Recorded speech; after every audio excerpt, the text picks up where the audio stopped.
Abbiamo anche la finestra centrale, che non è così usuale in molti nuraghi. Questa è la porta che dava accesso agli spalti. Praticamente all'altezza di quella soglia era il piano di copertura delle quattro torri d'angolo che formavano sopra un unico terrazzo percorribile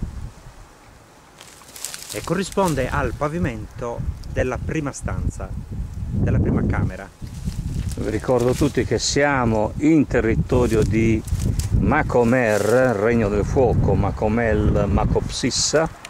È una zona fantastica perché intorno a Macomer ci sono tutta una serie di culture, in particolare l'area di Abealzu Filigosa. Filigosa. Solo Filigosa, Abealzu e Ausilo. Filigosa che si trova in quel pendio di fronte a quella struttura dell'ospedale. E c'è una tomba di giganti notevole. Lì ci sono una serie di Domus Deianas.